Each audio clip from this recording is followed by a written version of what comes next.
মহিষ পালন মানেই চোখের সামনে ভেসে ওঠে বিস্তীর্ণ চর, খোলা মাঠ আর দিগন্তজোড়া সবুজ ঘাস। তবে এখন চরে নয়, আধুনিক খামার ব্যবস্থাপনায় বিদেশি জাতের মহিষ পালন করছেন ভোলার চর ফ্যাশনের উদ্যোক্তা মঞ্জুরুল আলম সায়েম। ব্যবসার পাশাপাশি ভিন্ন কিছু করার চিন্তা থেকেই গরু ও মহিষ পালনের উদ্যোগ। তার স্বপ্ন ছিল বড়, তাই পরিকল্পিতভাবে এগিয়ে সেই স্বপ্নকে বাস্তবে রূপ দিয়েছেন তিনি। দেশের প্রচলিত পদ্ধতির বাইরে গিয়ে বিদেশি জাতের মহিষ আমদানি করে খামারেই চলছে তাদের লালন পালন। বর্তমানে সায়েমের খামারে রয়েছে প্রায় ৮০টি বিদেশি জাতের মহিষ। এর পাশাপাশি দেশি বিদেশি মিলিয়ে রয়েছে আরও প্রায় ৬০টি গরু। আমি তো অন্য ফ্রন্টে বিজনেস করি, অন্য বিভিন্ন ব্যবসা করি। তখন আমার মাথায় আসলো পূর্বপুরুষ তো আগেও পালছে, এখনও চরে টরে পালে, এটাকে একটু বাণিজ্যিকভাবে ট্রাই করা যায় কিনা। আমার এই খামারে এখন ৭০ থেকে ৮০ পিস দেশি বিদেশি গরু আছে, আর মহিষ ৮০-৮৫ মহিষ আছে বিদেশি। মুর্রা আছে, মুর্রা কোরস আছে, নীলিগাবি আছে। আর এই মহিষগুলা জায়গা কম জায়গায় অনেক মহিষ পালা যায়, ঘরে বাড়ির মধ্যে পালা যায়। ছোট থেকে বড়, বৃদ্ধ, আবাল বৃদ্ধ সবাই এটাকে টেক কেয়ার করতে পারে। প্রাণী সম্পদ মন্ত্রণালয় সবাই আমার এটা ভিজিট করে গেছেন, তারাও আমার সাথে একমত হয়েছেন। ১৬ থেকে ১৭ লিটার পর্যন্ত ২ বেলায় এটা আমরা দহনে দুধ পাই, আর আদারগুলা ১০ থেকে ১২ লিটার পাচ্ছি। শুধু নিজের স্বপ্ন পূরণ নয়, সায়েমের এই উদ্যোগে তৈরি হয়েছে নানা কর্মসংস্থানও। খামারে নিয়মিত কাজ করছেন ২২ জন শ্রমিক। মহিষ ও গরু পালনের পাশাপাশি স্থানীয় মানুষের জীবিকার সুযোগও তৈরি করেছে এই খামার। খামার থেকে প্রতিদিনই মিলছে প্রায় ২৫০ লিটার দুধ। খামারের পরিধি বাড়াতে পারলে উৎপাদন আরও কয়েক গুণ বাড়ানোর পরিকল্পনা রয়েছে সায়েমের। ভবিষ্যতে যারা এই উদ্যোগে আসবে, আসলে এটার জন্য আমি মনে করি সৎ সাহস দরকার।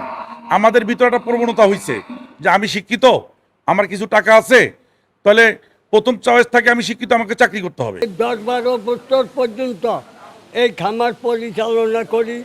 আমি আল্লাহ দিলে বেতন পাই, এই বেতন দিয়ে আমার সংসারই চলে, বাচ্চারে সব খাওয়ান পোষণ দিই। আমি ফার্মে চাকরি করি। আমার ফার্মের মালিকের মনে করে এখানে মুর্রা বইস, মুর্রা আছে আপনার কমন সঙ্গে ৮০টা। আর চরেতে মনে করেন চর, কুকরি, পাতিলা, এখানে আপনার ৩৬০টা বইস আছে, এগুলো দেশি। আর আমরা যে মুরা, তারপরে হলো হরিয়ানা, এগুলা মনে করেন ভারতেতে নেই, সাইম ভাই ইনভেট করে আনে। আর আমাদের খেয়াল হলো মানে আমাদের এখন বর্তমানে ২টা খামার আছে। আর গরু আছে আপনার গরু আছে আপনার প্রায় ১৮০টা আছে গরু। কথা বলছেন, সায়েমের স্বপ্ন শুধু উৎপাদনই থেমে নেই। চর ফ্যাশন সহ পুরো ভোলার মানুষের কাছে মহিষের দুধ ও মাংস সহজলভ্য করতে চান তিনি।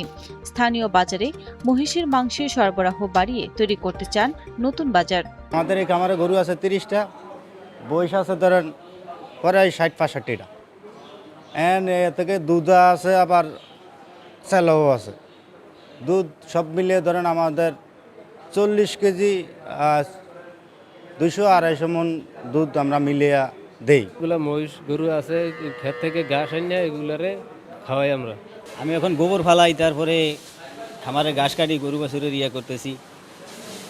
উপজেলার প্রাণী সম্পদ অধিদপ্তরের পক্ষ থেকে বলা হচ্ছে, এই ফার্মটিকে একটি সেরা ফার্মে রূপ দিতে চেষ্টা করে চলছেন তারা। আমি উপজেলা প্রাণী সম্পদ অফিস থেকে আসছি, তো হচ্ছে আর এখানে আমি হয়তো ফার্মের দায়িত্বটা নেব খুব রিসেন্টলি আর কি। এই ফার্মটাকে আমরা একটা মানে হচ্ছে সেরা ফার্ম করতে চাচ্ছি আর কি। ভোলা জেলার ভিতরে যে মানুষ খাঁটি মাংস পাবে, দুধ পাবে, অর্গানিক সব আমরা তৈরি করবো এখান জায়গা থেকে। এই জন্য আমাদের এখানে আসা। তারপরে এখানে এসে আমরা হচ্ছে বিভিন্ন মহিষকে সেবা প্রদান করি, টিকা প্রদান করি।